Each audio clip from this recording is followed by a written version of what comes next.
Pix.com.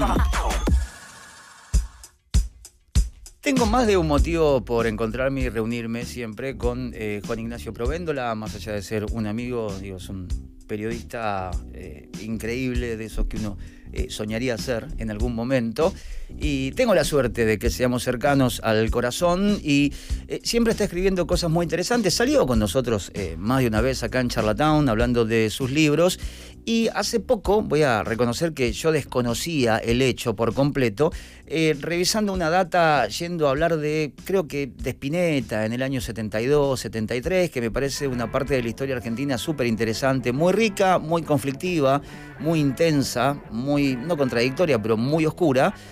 Pero salió un dato que yo no tenía realmente y que daba cuenta de un festival que se hace acá, en Buenos Aires, en el año 1973, que se lo bautizó como el Festival del Triunfo Peronista.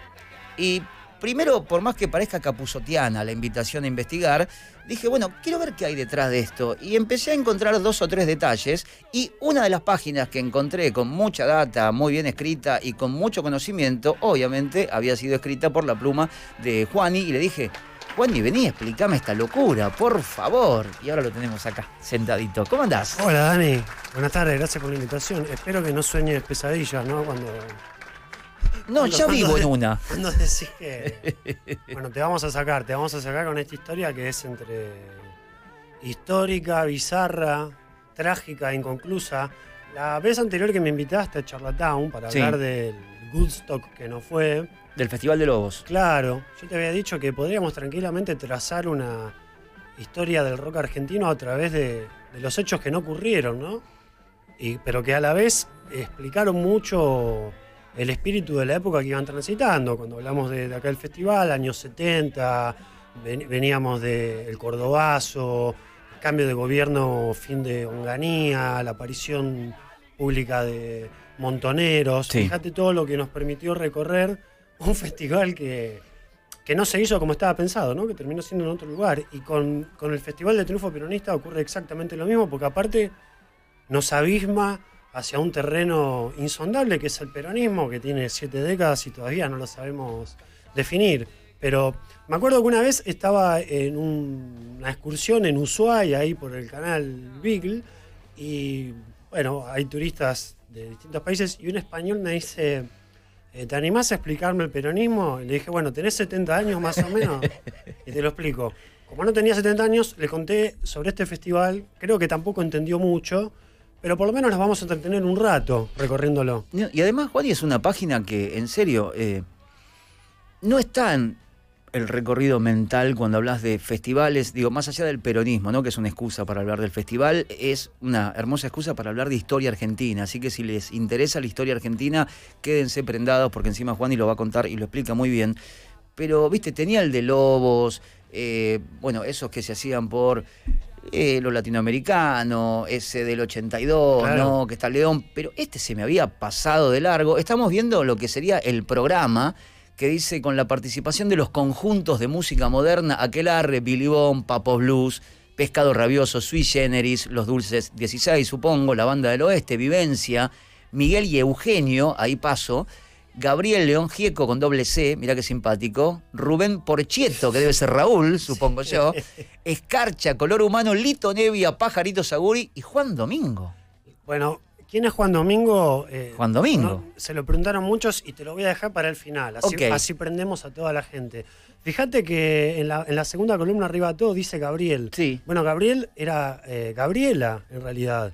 Ah, la cantante, Gabriela. Claro, Gabriela Parodi. Siempre me pregunté... En Argentinos Juniors, ¿eh? Claro, siempre me pregunté si fue un error o si fue adrede, ¿no? Si hubo ahí una especie de gafe misógino, claro, ¿no? En una época que era muy machista, ¿no? Y aparte hablamos, Juan, y por lo que estamos viendo, es decir, lo que había.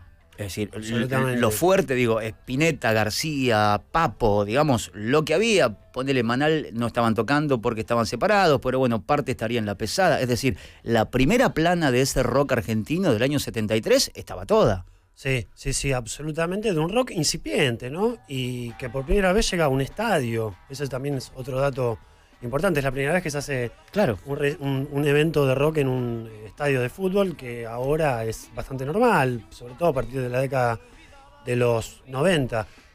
Otro dato es que no dice la palabra rock en ningún momento. No. Algún día podríamos charlar, si tenés ganas, en un futuro, de cuál es el momento en el que se empieza a utilizar el término rock nacional, ¿no? Interesante. También. Pero bueno, año 73, ¿no? Un mojón muy importante para entender la década por todo lo que ocurría, así como hablamos de 1970, con todos esos datos sobresalientes de la historia argentina. En el 73, bueno, ocurren con pocos meses de diferencia el fin de la proscripción del peronismo, la vuelta de Perón a Argentina, la segunda y definitiva, ¿no? Bueno, el triunfo de Cámpora en las elecciones. Mirá todo lo que sucede. Todo eso en el mismo año. Sí, sí, y en pocos meses de distancia, porque las elecciones son en marzo y Perón asume en septiembre. Así que sí, estamos hablando de 6 meses. Ahí estamos viendo unas imágenes, Dani. A propósito de lo siguiente, antes de este festival, que es como el kilómetro cero de algo que hoy es muy común, que es ver a dirigentes políticos o candidatos acercándose a artistas de la cultura popular y en particular a músicos. Lo vimos al presidente con Elegante, lo vimos a Milei cantando tema de la renga, o sea, como para abarcar todo el arco político, ¿no? El kilómetro cero fue ese año, 1973, y en marzo específicamente, ahí, fíjate que la que ves con la guitarra es Marilina Ross. Hubo una serie de eventos, porque ¿qué pasa con la vuelta de Perón a Argentina? Se encuentra con un peronismo distinto al que él había dejado, con un recambio generacional que después termina siendo una tensión entre generaciones, en donde hay un volumen juvenil muy importante interesado en la militancia, en la participación. Y como vemos ahí, fíjate, Marilina está a la extrema derecha, con los dedos en B, ¿verdad? Hubo una serie de festivales y de eventos que se hicieron, musicales, para promover la candidatura de Cámpora y de Solano Lima, ¿no? Que fue la que le permitió al peronismo volver al poder después de 18 años de proscripción. Otra historia que será para otro día también es cómo surgen los dedos en B, ¿no? Que es el símbolo del peronismo, y sin embargo Perón nunca lo hizo en su vida. Es verdad. Es un símbolo que no... Los grandes hitos visuales o simbólicos del peronismo no los inventó Perón. La marcha no la inventó Perón. De hecho, no sabemos todavía quién la inventó, no nos queda claro. La canta Hugo del Carril, pero el autor es anónimo, y los dedos en B también. Esa es también otra historia. Marzo de 73. Primera vez en la historia argentina que hay una posibilidad de un balotaje. También ese es otro dato. ¿También? Claro, que es algo que bueno, después se incorporó con la última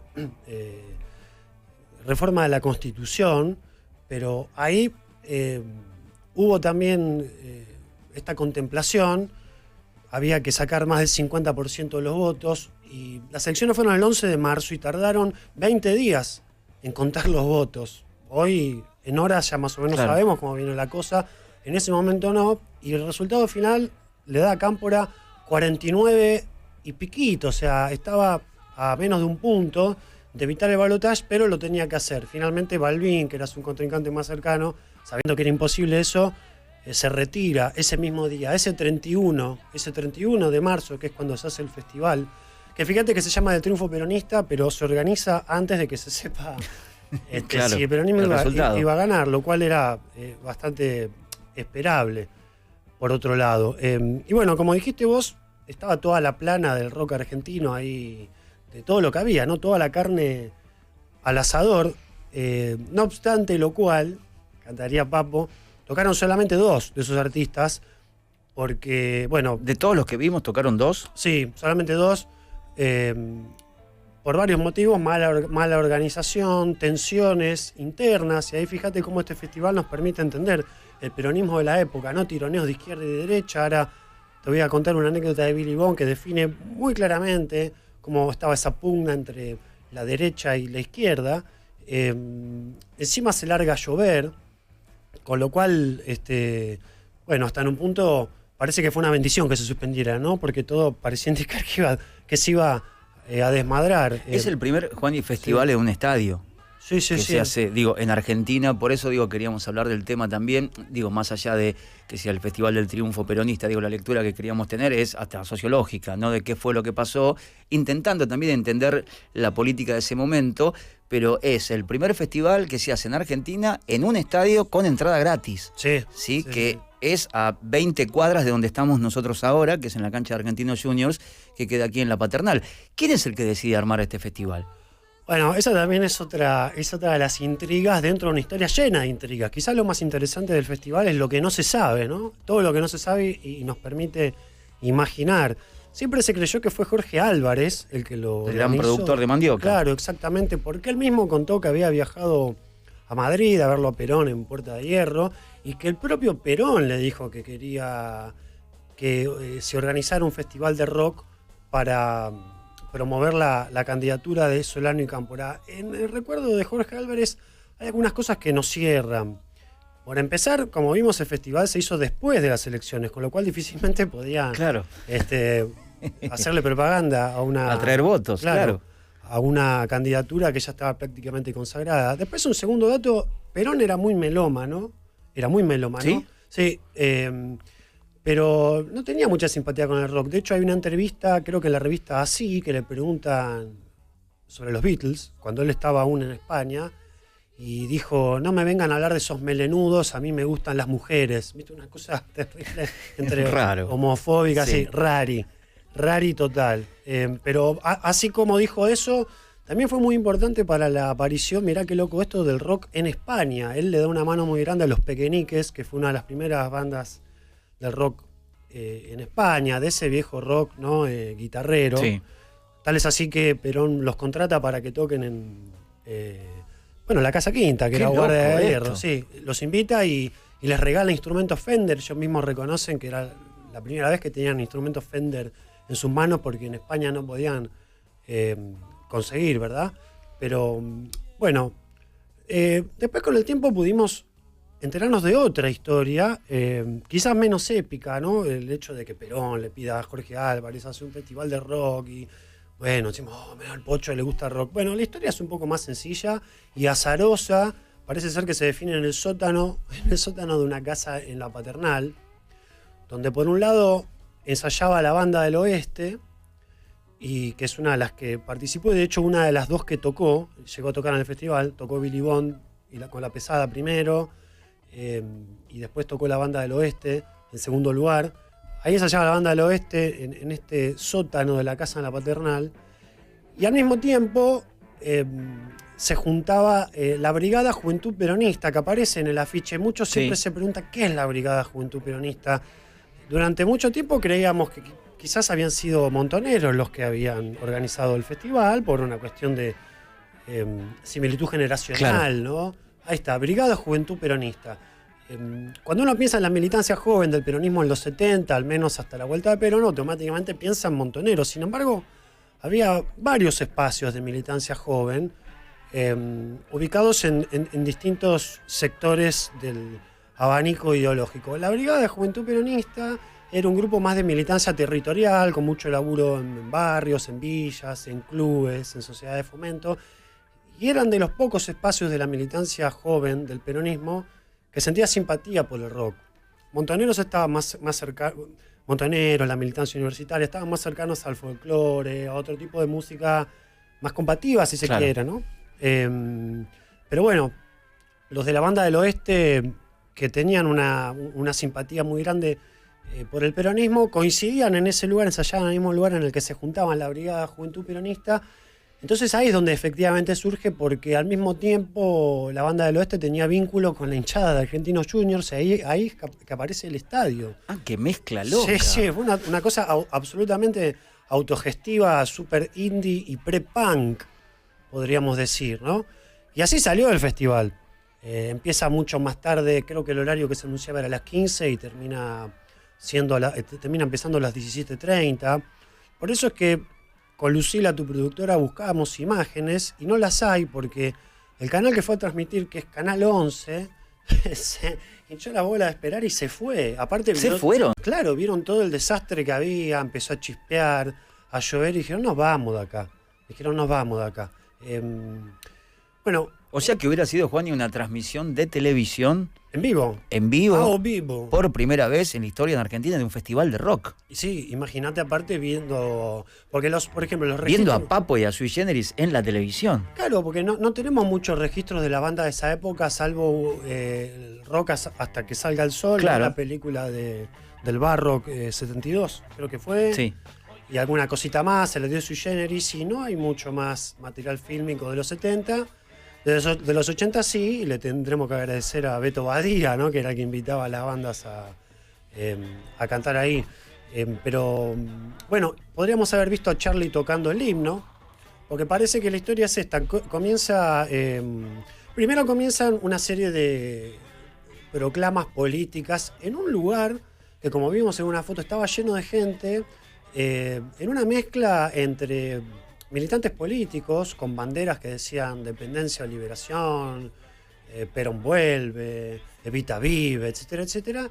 Y después pibes y pibas que no tenían quizás mucha sensibilidad política y Claro. que iban a ver a las mismas bandas que veían en esos teatros los domingos a la mañana, ¿no? O en lugares más pequeños.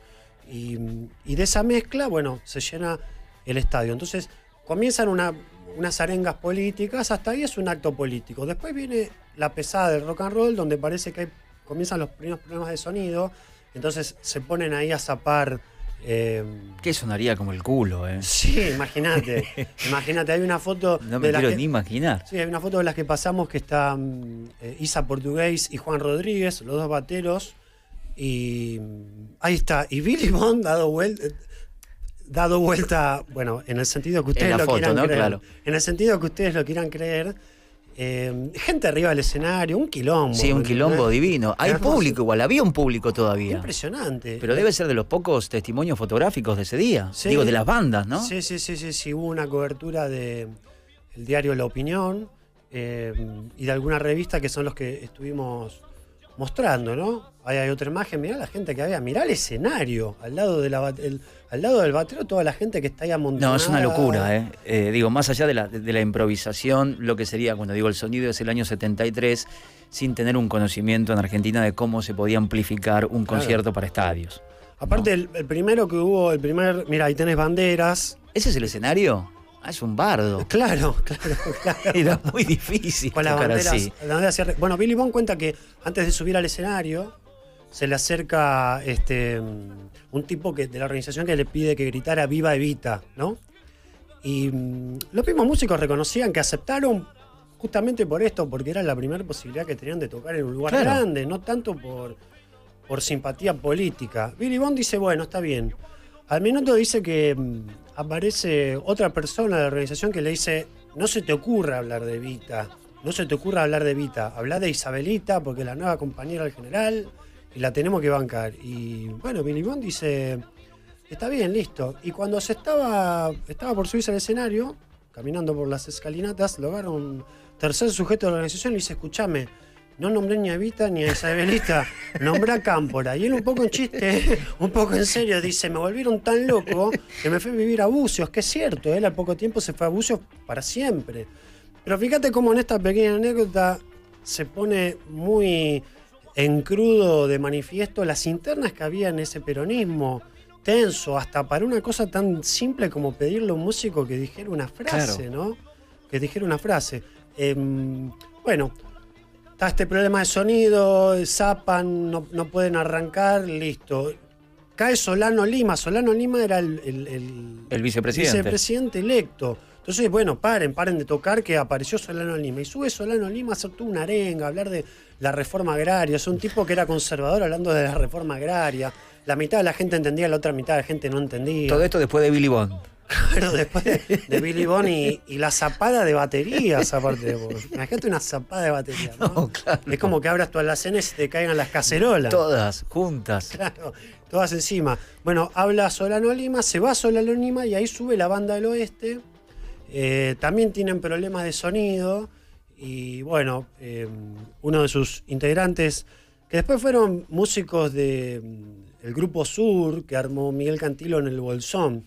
Cuando aparece la AAA, varios se refugian en el Bolsón y ahí es donde, bueno, Miguel Cantilo arma esta banda. La Banda del Oeste, bueno, hace una serie de arengas. ¿Tocan también? ¿Llegan a tocar? Tocan dos temas y bueno, hacen una arenga por el recuerdo de Evita.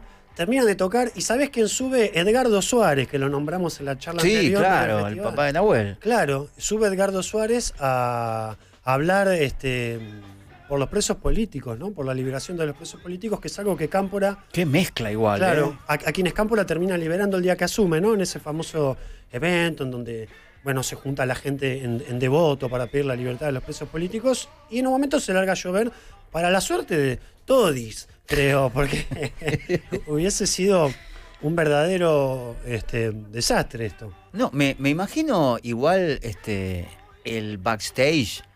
Tenés a Spinetta, Papo, León, Charlie, bueno, Gabriela en ese momento, Billy Bond, lo que eran los protagonistas de este evento en la parte de atrás, supongo yo charlando, todo muy improvisado, porque no es que lo agarró Greenbank para hacer, ¿no? Que tenía un know-how de cómo se hacen conciertos en estadios. Lo agarró la Brigada de la Juventud Peronista en el año 73. Y después de eso, o sea, entre los problemas de sonido, de organización y la lluvia, se baja. Claro, se suspende y se termina y se van. Y bueno, ves ahí, dice, la lluvia impidió la concreción total de un festival político. Esto es de la revista Pelo, Dani. ¿Ves? Ahí tenés fotos. Ahí están las imágenes, pocas imágenes existen, digo, de lo que fue este festival trunco, ¿no? Del triunfo peronista, que duró muy poco. De hecho, por lo que contás, la pesada no es que es un repertorio de 10, 12 temas. Zaparon un toque con la batería y bajaron. Sí, porque imagínate que con la cantidad de bandas que había también, habían arreglado que tocaran poquitas. Ahí tenés la tapa del diario La Opinión, fíjate abajo, con música de rock. 20.000 jóvenes celebraron el triunfo peronista. ¿Viste? Algunos hablan de 15.000, otros de 30.000. La Opinión, el diario de Jacobo Tino van a hablar de 20.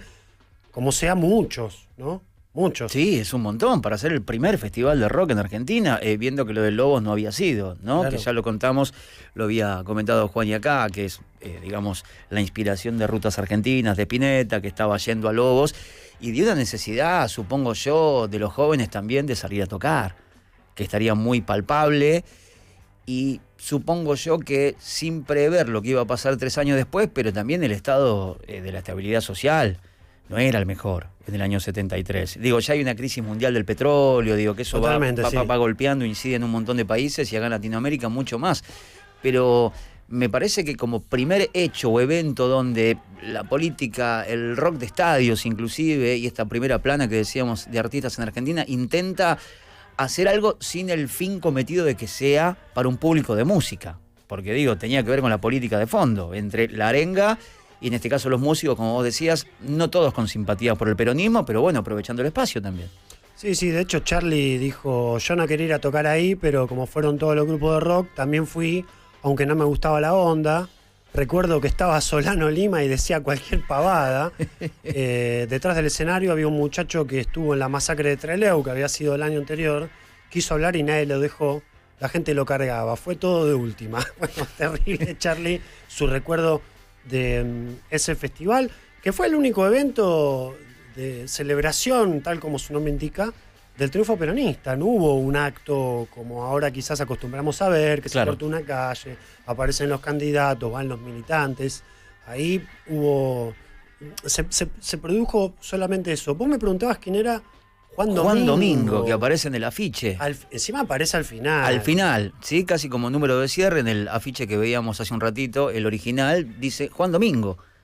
A ver, Juan Domingo, ahí, abajo de Pajarito, o sea, era Lito Nevia, Pajarito Saguri y cierra Juan Domingo. Sí, esa era la cabeza de lista. Parece una lista yo eso. Yo la voto esa lista, te digo. No, mirá, Color Humano, Escarcha, Rubén Porchietto, igual esos errores inocentes, ¿no? De ingenuidad del primer rock argentino. Y Miguel y Eugenio, que ahí paso, la verdad que no los conozco. ¿Quién era Juan Domingo? ¿Iba a hablar el general? Bueno, claro, lo ponían al final, ¿no? Pareciera como que dejaron... Era como la renga, digamos. Claro, era el boca en boca, toca el pocho, el chopo. Imaginás, acá, compañeros, somos los mismos de siempre. Bueno, no, en realidad Perón no era, sino que era un grupo que se había creado en el año 72, que grabó un EP de 2 canciones. Bueno, de simpatía con el peronismo, de pedido de vuelta. Sí, bueno, en la década de 70 fue todo raro. No, sí, ya sé. Y en Argentina suele ser todo raro. Pero bueno, habían grabado un EP de 2 temas. Mirá. A ver. Mirá lo que es esto. ¿Esto es Juan Domingo? Esta respuesta hasta ti llegará. Esta respuesta feliz te hará. Todos daremos un grito de corazón. ¡Viva! ¡Viva! Los muchachos están cansados de esperar. Claro, pero es para que en el boliche la gente completara la frase. Claro, es que esto fue grabado en el 72, todavía estaba proscripto el peronismo, entonces no se podía decir. No se podía. Estaba prohibido. Bebop, es como bebop, ¿no? Como bebop. Bebop, claro. Bueno, esto era Juan Domingo. Juan Domingo y sus muchachos se llamaba el grupo, que era el que, según ese programa, iba a cerrar el evento. Imagínate, esto era como un jijiji peronista, sí, ¿no? Sí, tal cual. Bebop, haciendo pose, diciendo viva Perón. Bueno, no ocurre el gran general. Y dice... Un grito de corazón. ¡Viva! ¡Viva! Hay como un mashup ahí con la marcha, ¿viste? Sí, Una cosa lisérgica. Sí, una locura total esto. Rock, peronismo y LSD. Abajo de la lluvia. ¿Vos querías un Woodstock?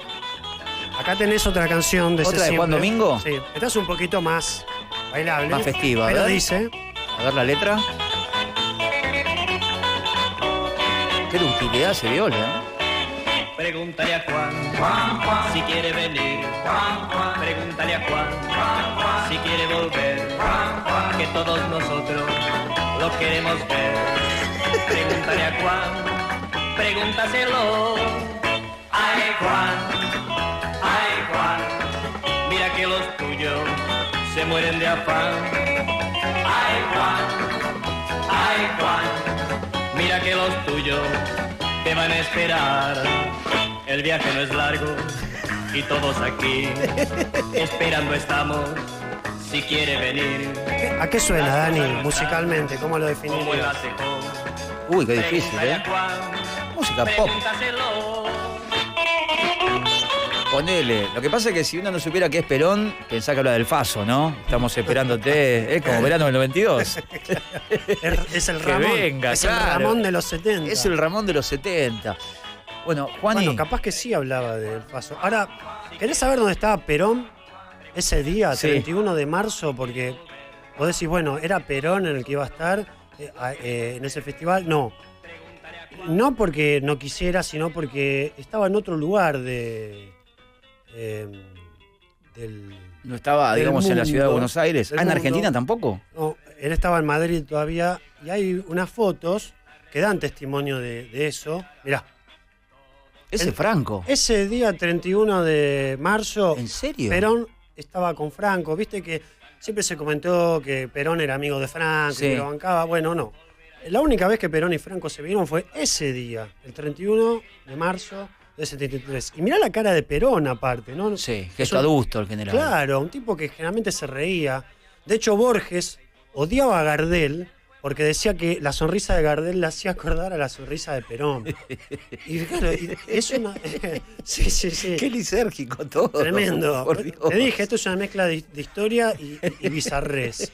Y todas las fotos que hay de ese día, mirá la otra foto, mirá la cara de Perón. Sí. Y mirá la cara de Cámpora del otro lado, ¿no? Está como con los ojitos. El medio- Walt Disney Cámpora, ¿eh? Sí, tal cual. Lo sacaron de la nevera. No, y estamos hablando cercanos a la partida del generalísimo, ¿no? También. De los dos, claro. Franco falleció. Claro, de los dos. Franco falleció en el 75 y Perón en el 74. Claro. Y Cámpora no mucho después, ¿eh? Qué loco, estarían muertos muy poquito tiempo Mirá, después. mirá de vuelta la cara de Perón. Sí. En las 3 fotos con Franco, no le gustaba. Franco con esas gafas chetas, con ese tornasolado que si vas a una óptica en San Justo te cobran 20 lucas más o menos por hacerte ese tornasolado. Y Cámpora que está ahí como, viste, bueno, vine porque me llamaron, Sí. me anotó un amigo. Bueno, tú un amigo, claro.